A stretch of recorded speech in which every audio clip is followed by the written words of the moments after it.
जय बाबा अमरनाथ बर्फानी, भूखे को अन्न प्यासे को पानी।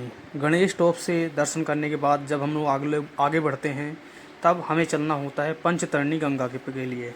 आप सभी को दर्शन भी करवाऊंगा, लेकिन आप सबने सुना होगा पोसपत्री का भंडारा जो है, दिल्ली वाले पोसपत्री का जो भंडारा होता है, जब हम लोग गणेश टॉप से आगे बढ़ते हैं तो हमें रास्ते में मिलता है पोसपत्री का भंडारा। ये है उनका मुख्य गेट, पोसपत्री का जो भंडारा है, जहाँ पर 108 112 जो है तरह के जो है जो प्रसाद होते हैं, वो सारे जो भी दर्शन दर्शन करने के लिए जा रहे होते हैं बाबा के, उनके लिए यहाँ पर बनाए हुए होते हैं और उनके परोसे जाते हैं। तो आइए आप सभी को लेकर चलता हूँ। मैं भंडारे में नहीं ले जाऊँगा आपको, जो ये मुख्य गेट है यहाँ से देखिए, दर्शन कीजिए, और अभी अभी आपको पास भी ले चलता हूँ। वहाँ पर काफ़ी अच्छी सुविधाएँ हैं। तो ये है पोसपत्री का भंडारा जो दिल्ली वालों लगाते हैं, और यहाँ से मैं भी आगे बढ़ते हुए जाओगे तो आपको कई सारी चीज़ें दिखाने वाला भी हूँ। लेकिन जो ये पंचतरणी गंगा है, ऐसा कहते हैं भगवान भोलेनाथ जब माता पार्वती को अमर कथा सुनानी थी तो गणेश टोप पे गणेश जी को छोड़ा था, और बैलगाम में जो है बैल को, नंदी बैल को छोड़ा था, और शेषनाग झील पे शेषनाग को छोड़ा था, और ये पंचतरणी गंगा में यहाँ पर माता गंगा को छोड़ा था। तो माता गंगा को यहाँ पर छोड़ने के बाद ही वो आगे बढ़ जाते हैं। तभी हम पहुँच रहे हैं पोसपत्री भंडारा दिल्ली वालों की, और यहाँ पर काफ़ी अच्छी व्यवस्था है। आप देखेंगे चारों तरफ जो है एरिया काफ़ी शांति वाला है, और काफ़ी सारे भगत इकट्ठा होते हैं, क्योंकि गणेश टॉप से जब निकलते हैं तो यहाँ पर आके पहुँचते हैं, और काफ़ी भगत थक भी चुके होते हैं। तो यहाँ पर देखो थक चुके होते हैं। एक सबसे बड़ी समस्या होती है मोबाइल चार्जिंग की, तो मोबाइल चार्जिंग की व्यवस्था यहाँ पर थी। और ये हूँ मैं जो बोल रहा हूँ, और जो ये पूरी वीडियो रिकॉर्ड करके आया है, ये हूँ मैं। मेरे हाथ में भी झंडा है भगवान भोलेनाथ का, और मैं बहुत सौभाग्यशाली हूँ कि भगवान भोलेनाथ ने मुझे 1.5 साल बाद बुलाया अपने दरबार दर्शन करने के लिए। और काफ़ी अच्छा है, मेरी यात्रा जो है काफ़ी अच्छी चल रही है। और अभी हूँ मैं यहाँ पे, तो यहाँ पर जहाँ जिस जगह पर मैं बैठा हूँ, भीड़ बहुत ज़्यादा हो गई थी भक्तों की, तो मुझे सीढ़ी पर ही बैठना पड़ा। साइड में वो कुछ फूल की क्यारियाँ लगी हुई थी, उसी के साइड में मेरे को थोड़ी सी जगह मिल गई, मैं वहीं पर बैठ गया। और काफ़ी सारे भगत जो है ज़्यादा दूर दूर से आते हैं, तो लोग थक जाते हैं, हर कोई थक जाता है। लगातार आप 2-3 दिन पहाड़ों पर चढ़ रहे हैं तो हर कोई थक जाता है, तो मैं भी थक गया था।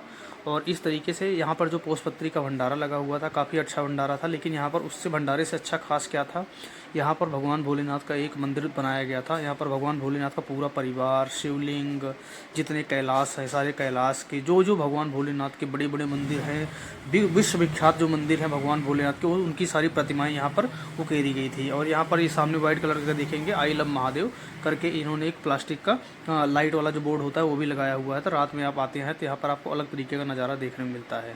ये पूरा का पूरा एरिया आप देखिए, सिर्फ यहाँ पर एक ही भंडारा लगा हुआ होता है, वो है पोसपत्री जो है, जो भंडारा होता है ये पोसपत्री दिल्ली वालों का होता है। काफ़ी बड़ा भंडारा होता है। भंडारे में कुछ थोड़ा बहुत नाश्ता करने के बाद मैं भी आगे बढ़ के निकलते हैं। तो यहाँ पर थोड़ा सा आगे निकलते हैं तो जो हमारे घोड़े वाले भाई होते हैं, जो पालकी चलाते हैं, पैदल वालों को उठा के ले जाते हैं, उन सब के लिए एक अलग भंडारा यहाँ पर लगा हुआ होता है सामने। जैसे हम निकलते हैं यहाँ पर, आप लेफ्ट साइड में देखेंगे, इनके लिए टीन सेट जो लगी हुई है, इसके अंदर इनका भंडारा चल रहा है। ये जितने भी भाई कश्मीरी भाई होते हैं उन सब के लिए भंडारा होता है। कहीं भी कोई भी भंडारा आप देखेंगे, किसी को ये नहीं है कि ये भगत यात्रा करने आए तो उसके लिए अलग चीज़ें हो रखी हैं। सबको एक तरीके से नज़रिया देखा जाएगा, खाना आपको सबको सेम ही मिलेगा। बशर्ते कि ये होता है जो भगत ज़्यादा दूर दूर से आते हैं, यहाँ पर 2 तरीके भंडारे, यहाँ पर जैसे भगत देखेंगे तो यहाँ पर जो भंडारा लगा हुआ था, जो घोड़े वालों के लिए अलग भंडारा लगाया गया था, जो वहाँ पर सेवाएं कर रहे होते हैं उनके लिए अलग भंडारा लगा हुआ था, और जो पैदल यात्री होते हैं उनके लिए अलग भंडारा होता है। अब ये देखो मेरी चाल अब शुरू होती है। ये पूरे पहाड़ों में कहते हैं कि ये जो जगह होती है, पूरा का पूरा एरिया जो है ज़्यादातर समय जो है बर्फ़ से ढका होता है। लेकिन इस बार ऐसा हुआ कि जब मैं यात्रा कर रहा था तो उस समय जो है बर्फ़ नहीं थी। कुछ जगह अगर आप देखेंगे पहाड़ों पर आपको बर्फ़ भी दिखाई देगी, और बर्फ़ के साथ साथ में पत्थर जो है बड़े बड़े जो पहाड़ों से सरकते हुए आ जाते हैं, या फिर लैंडस्लाइड हो जाती है, बहुत ज़्यादा बारिश हो जाती है, तब आपको ये जो पत्थर है ना, यही सबसे बड़ी मुसीबत के कारण बनते हैं, और यही आपको बचाते भी हैं। पत्थर आप देखेंगे, फिर आप जैसे जब पानी गलने लगता है, जो बर्फ़ पड़ी होती है उनका पानी जब गलने लगता है, तो आप देखेंगे बीच बीच में इस तरीके से आपको छोटे छोटे झरने, नहर भी आपको दिखाई देंगी, नहर टाइप की। और इसके लिए जो है, जो हमारी सेना होती है वो जो है टेम्परेरी एक पुल बना देती है, और यही वही है टेम्परेरी पुल, जिस पुल पे मैं भी जा रहा हूँ। और साथ में यहाँ पर घोड़े वाले भी पार कर रहे हैं। हर कोई आपको देखने को मिलेगा। वहाँ पर ज़्यादा जगह होती नहीं है, रास्ते छोटे होते हैं, तो उसी रास्ते में आपको हर सबके साथ में, कई बार आपका तो दिमाग इतना ख़राब हो जाएगा, ऑक्सीजन की कमी है, बहुत सारी दिमाग जो है आपका ऐसा लगेगा आपका सर जो है फटा जा रहा है, लेकिन आपको धैर्य रखना है, भगवान भोलेनाथ के ऊपर भरोसा रखना है, आपकी वो यात्रा ज़रूर पूरा करवाएंगे। मुझे भी ऐसा लगता था कि मेरी यात्रा पूरी नहीं हो पाएगी, लेकिन मैंने फुल तरीके से एंजॉय किया और उस यात्रा को करते हुए भगवान भोलेनाथ के दर्शन तक पहुंच गया। ये जो वीडियोज़ होंगी अभी जो आपको सामने दिखाई दे रही थी, ये आपको देखेंगी दूसरे वीडियोज़ में, जो शॉर्ट्स होती हैं या फिर रील्स होती हैं, उसमें मैं डालूंगा। अभी तो ये पूरी की पूरी मैं एडिट करके डाल रहा हूँ, क्योंकि पूरी की पूरी यात्रा है, 6-7 मिनट की ये वीडियो है, जिसके अंदर जो है पूरे के पूरे काफ़ी सारे भगत हैं और पूरी कई सारे ऐसे पुल आते हैं जिसको अपने BRO ने बनाया हो, बॉर्डर रोड ऑर्गेनाइजेशन ने बनाया हुआ है भारत सरकार के। और इसके साथ साथ में आप यात्रा देखिए, काफ़ी अच्छे तरीके से चल रही है, भगत चलते हुए आ रहे हैं लगातार। और यहाँ पर आपको क्या मिलेगा, यहाँ पर जो है अगर आप अगस्त के बाद आती हैं तो यहाँ पर 50 फीट जो है 50 फीट के आसपास आपको बर्फ़ मिलेगी, और क्या मिल सकती है। हमारे साथ यहाँ पर पहाड़ में आपको एक चीज़ ध्यान रखना है, पहाड़ और पानी आपको हमेशा भ्रमित करते हैं। तो ये पहाड़ वैसे ही थे, दो दिखाई देंगे कोई चीज़ 2 किलोमीटर की, लेकिन होती है 8 किलोमीटर दूर।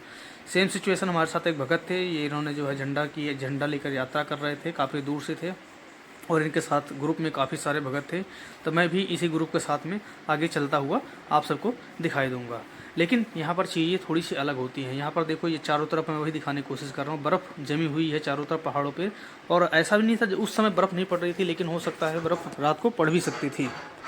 उसके बाद हम थोड़ा सा और आगे बढ़ेंगे तो यहाँ पर आप देखेंगे पहाड़ों में कई सारी चीज़ें आपको देखने को मिलती हैं। ITBP के जवान और कई सारे भगत जो है आप देखेंगे, मतलब अचानक से आपके साथ में जो लोग होंगे वो धीरे धीरे गायब होते हुए दिखाई देंगे, क्योंकि सब थक जाते हैं। रास्ते में हमें एक बाबा जी भी दिखाई दिए।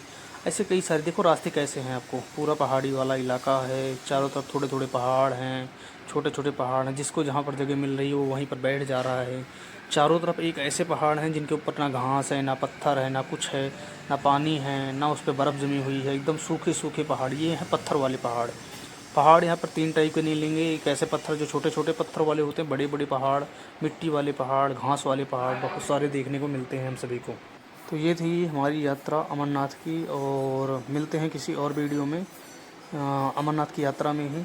वो वीडियो थोड़ी सी और ख़ास होगी, थोड़ा सा और नीचे जब हम जा रहे होंगे तो आप सभी को मैं दिखाने की कोशिश करूँगा कि क्या क्या और ख़ास चीज़ें हमारे सामने आने वाली होंगी। लेकिन एक ख़ास बात है, भगवान भोलेनाथ के ऊपर आप भरोसा रखिए, आपकी यात्रा ज़रूर पूरा होगी, क्योंकि भगवान भोलेनाथ सबको बुलाया हुआ है तो पूरा भी करवाता है। हर हर महादेव, ओम नमः शिवाय।